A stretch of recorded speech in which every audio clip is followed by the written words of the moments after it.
Guys, so I'm working on lighting, which is kind of fun, but I'm far away from good. I had something yesterday which was really crazy, honestly. My grandfather, when I was 1 year old, 1 year and 2 months exactly, gave me a present, and you will not gonna believe what this present was. And how I got to this point where I just remembered that and started to reaching out for all my memories and my little box that I just basically I threw everything away, going minimalistic with my life. And the only thing I kept were things that are very important to me. And it was also his letters and this book.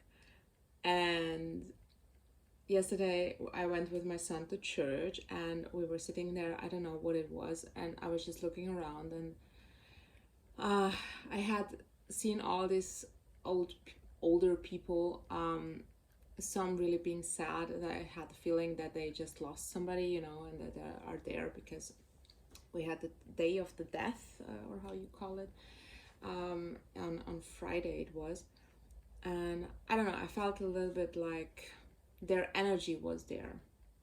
And suddenly, when I came home, I remembered this book, and I was not sure if I was correct about it.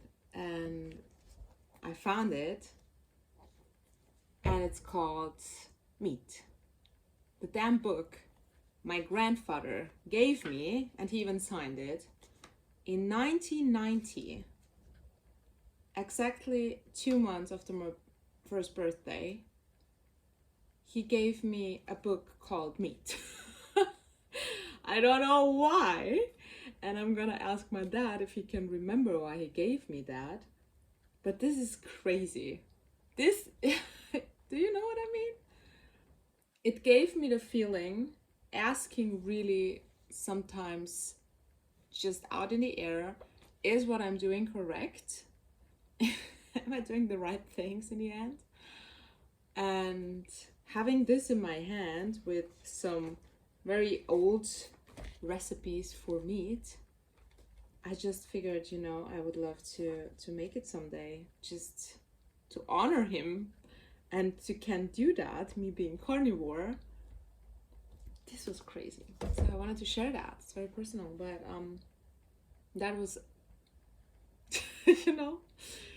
So I'm very, very good with my journey the last couple of days. So basically now, since I'm back from Spain, so Spain and now, so around about 14 days, I'm pretty good. I try to eat one meal a day if I can, which happens mostly the time, around about 4 or 5. And if I'm in the evening still hungry, I can still grab some food, but I try to really extend my feeding periods, because it does help with my constant wanting to eat, and it makes it a little bit easier to say no to food. But I can only do that right now with me having my matcha with a little bit of milk. So I'm not like fasting, dry water fasting. That's not what I'm doing. I just try to extend the period that I'm eating. Let's say it like that. That's for me the important part. For me, it's not important to have all the fasting effects. For me, it's important to have just to stop my extremely hungers, which I had after my surgery, which came from the medication I had. So having my matcha with a little bit of milk helps me a lot. So I stopped drinking coffee, and matcha helps me with my calmness. So I don't care about what everybody thinks about tea and coffee, and everything is bad. So I know everything is bad. There is bad for me because it really makes my whole throat and everything stick together. Coffee is bad for me because I really get nervous. I don't know. I realized that switching to matcha, to be honest, is that my mood is just more stable. I have much more control over my mood. With coffee, I don't have that, and I didn't realize it until I quit again. So I did quit so many times. I did quit completely as well. I did fasting. I did so many things. It's just insane how many things I did, even in the last year.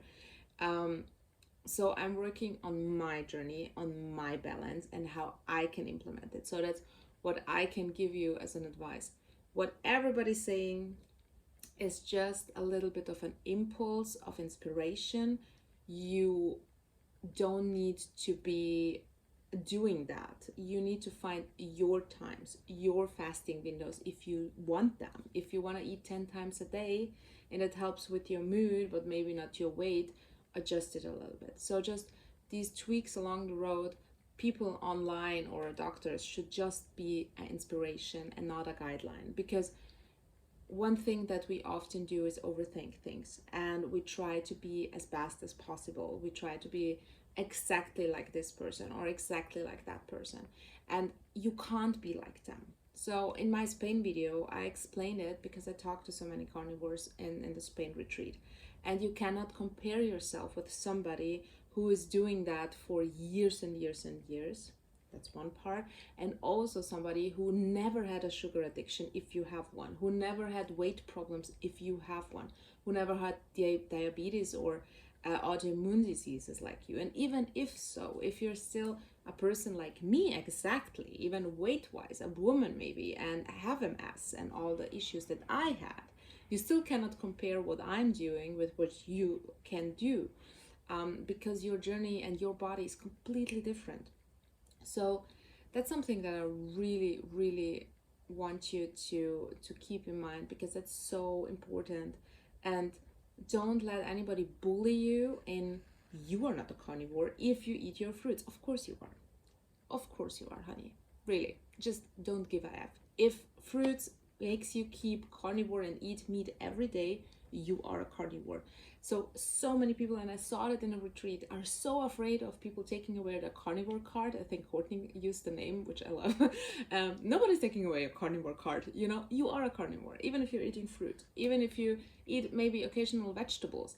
If you prioritize meat every day, and 70% of your diet is really focusing on a meat part, then you are a carnivore. You're a part of us, because you know what's good for you. You know, like us, you know, the carnivore community itself, because we want to prioritize meat, and we want to prioritize animal-based foods in our diets. We want to avoid highly processed food, refined oils, all the bad things that we know are not good for us. It doesn't matter even if you're vegan and you eat really from the farmer's market all the fruit and vegetables. It's a different story than still eating on a vegan diet completely the whole poisoned crap and say, but it's good for you because it's soy. So these are the things we don't want to do. So everything that you're doing along the road which helps you just avoid these highly processed things and bad things, that's a good part, and you should really embrace that and be happy about it. And that's something really I see, because so many people then feel awful just not sticking to it. Maybe one day then really getting out of control with their drinking, with their eating. That's a part of a journey.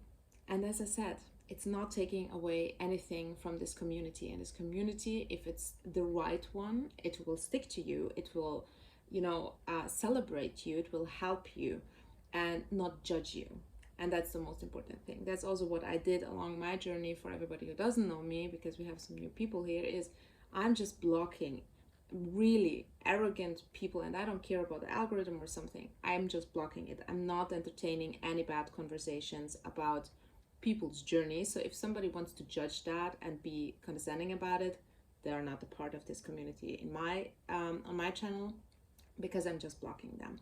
I don't think that these people give me something by me putting me out there and discussing that with them, or vegans going against me. I don't discuss things with people. I surround myself with good-minded people that fits my energy, my beliefs, my everything.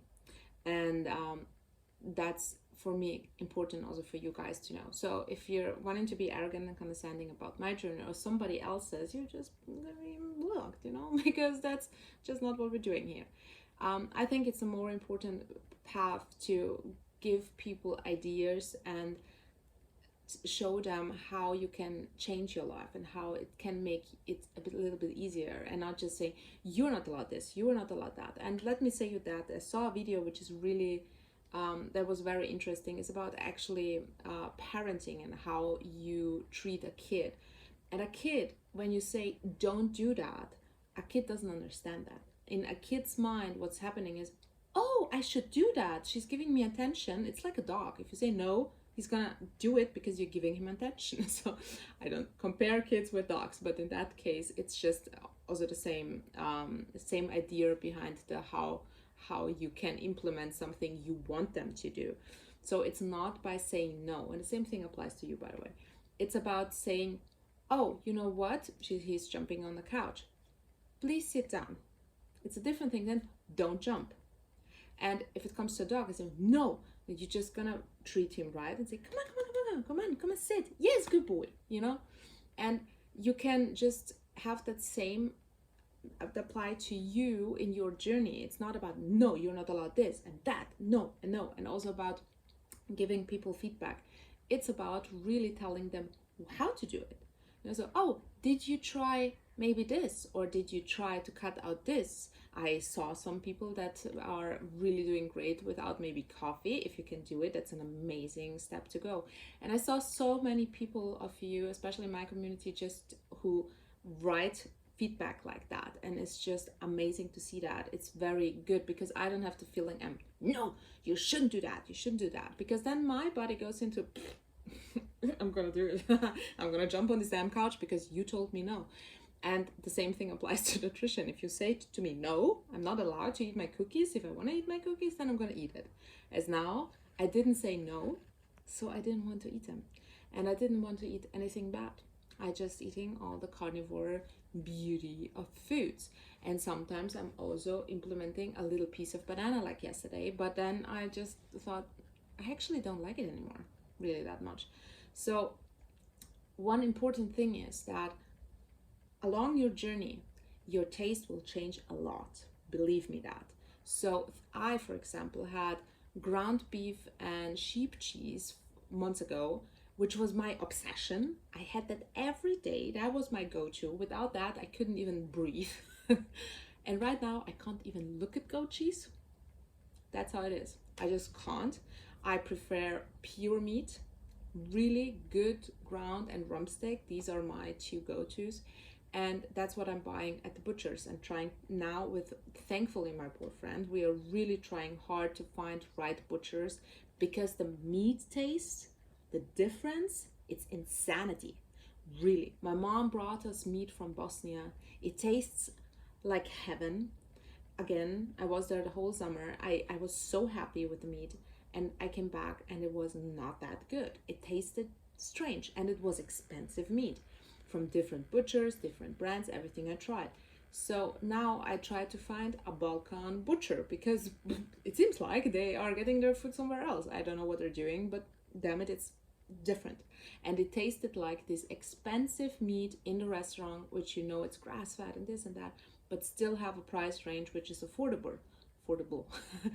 So we are trying to figure out how to really be on a budget, but have really amazing meat, have the fat content and these kind of things. So that's one of the things that I'm prioritizing. So I'm prioritizing the not eating 10 times a day like I did the last couple of weeks before because of my surgery. So I'm trying to heal my body from all the medication and the stress that I put it through. Then I'm really trying to find out a balance with costs and the right meat that I can eat, because I'm damn picky, and my problem is I hated meat, and I still sometimes hate meat. If it's not perfect, I hate it. So for me, very important is to have joy with my food and to still not pay thousands of euros a month for food, especially with me, my kid and son and mom, and we're trying to be as effective as possible. So that's why we're trying to figure it out. So I want to tell you, enjoy the ride, enjoy the journey, enjoy the things that you're learning along the road, because it's so much more. Carnivore is so much more. The community is so much more than just food and talking about nutrition all day long. Because as I always said, if you're interested in nutrition and studies and this medical part of your journey, it's amazing. It's something you can focus, it's something you can put yourself out there. But if you're not, and just want to do what they're doing, or I eat what I eat in a day, and I want to do the same thing, then you should just chill and have your own journeys on that, not focusing on the nutrition part, maybe because the studies and these kind of things, I don't believe in them. I don't believe in any study, not even the carnivore studies, not the vegan ones, not the, because it's impossible to say what is causing in a body these things, because our whole life is just too much. It's not what we are eating, it's our stress levels, it's what we had in our lives that make us maybe feel problematic with whatever we are doing. So we have so much more issues that can cause everything in a body, everything. It can also be genetics from parents, from the grandfathers, which I had. There are also a lot of these, spiritual things that people say also that our generations before, or life before, who knows in the end. The amount of factors we are having, we cannot figure that out with a study just by testing 100 people and comparing them, or even having all the MRIs and these tests. As you know now, my journey, all the MRIs, all the ultrasounds from various people, various countries, various, perfect IT versions of the things that should show what happened in my body didn't show it until they opened me up. And that's the thing that I want to tell you. It's not about, oh, the doctors are failing, me in that case, for example. No, it's just we don't have the amount of things that really can analyze what is happening in our body, and it's not gonna happen. I work in IT, I work in a medical field. Believe me, it's not gonna happen in our lifetime that we will have machines that really can look deep into everything that's going on in our body, like that detail, that you really can say what it is, what's causing it. Impossible. It's not gonna happen. Not with AI especially. So just with that, don't focus on these studies and how and this, but it helps sometimes to understand what's going on in a body. For example, I'm going to say that from a woman's perspective, I have extremely mood swings, and it's like sometimes I feel like I'm having different personas in my body. It's crazy. So I'm on my path trying to understand my own female body, why this is happening. Because it's one thing to say, yeah, it's the hormones, it's PMS, it's that. I want to understand that because I'm a completely different person on different periods of the month. Yeah. So I downloaded the app, and now I'm really seeing what's going on in my body, because they're telling me, oh, you're having this hormone and that hormone, that this is happening in your body. And then I'm like, oh yeah, okay, that explains maybe why today I'm really whiny, or today I'm just so damn aggressive and I'm just going against everybody. Because that's also I figured out, I can talk to my son, I can talk to my mom and my boyfriend and tell them, you know what, today the way I'm feeling is like this. I cannot control myself, so rather keep distance, because that's what's going on, and I'm trying to figure out how to control it, but I'm on a path. And when you're on the path, you're not perfect. So I'm far away from doing the right things, but I'm trying at least. And that's why these things are good, to understand what's going on in your body when you're having, for example, some issues like you can't breathe because you just ate some meat. So it's important to understand, is it maybe this histamine part? Is it maybe something completely different? What are the options you have, just to analyze what can it be? Because as I said also in my Spain video, the doctors did not agree if histamine is even a thing, if oxalates are even a thing. They're just discussing that and saying no, yes, no, yes. So how the hell should we know if they don't know? So just having all the information and taking your bits and pieces out of it and making your own puzzle, which makes sense for you, your symptoms, your body, I think that's the most important part. So I have to go to work. I'm working on a little bit trying to figure out how to make it prettier at my surrounding, which is kind of fun, because I used to be a photographer before I got to IT. And for me, having again this passion for a little bit more like things like lighting or just a camera thing, and I'm just using my phone now for the company, but I'm trying to then use a little bit more entertaining just for fun because it's creative, and it makes me again a little bit more I like it. I have my spirits back, which I lost on my track. So I think Carnivore also changed that. I'm feeling more clear in my head, and that makes me more creative, thinking about stuff which I stopped thinking about for now 5 6 years. I just couldn't even imagine anything creative anymore. That's why I went to IT. I just didn't want to be creative anymore, which I was before. So having that muse back, it feels like I am on the right path with myself and what I'm doing and how I'm doing it. And that's a good thing. So everything will come bit by time, and don't stress yourself out. So your today's reminder is just to enjoy your journey, have as much fun as you can, and just figure out what your puzzle pieces from all the information you're getting is for yourself, and not doing what they're doing, but figuring out what works for you the best. So see you soon. Bye.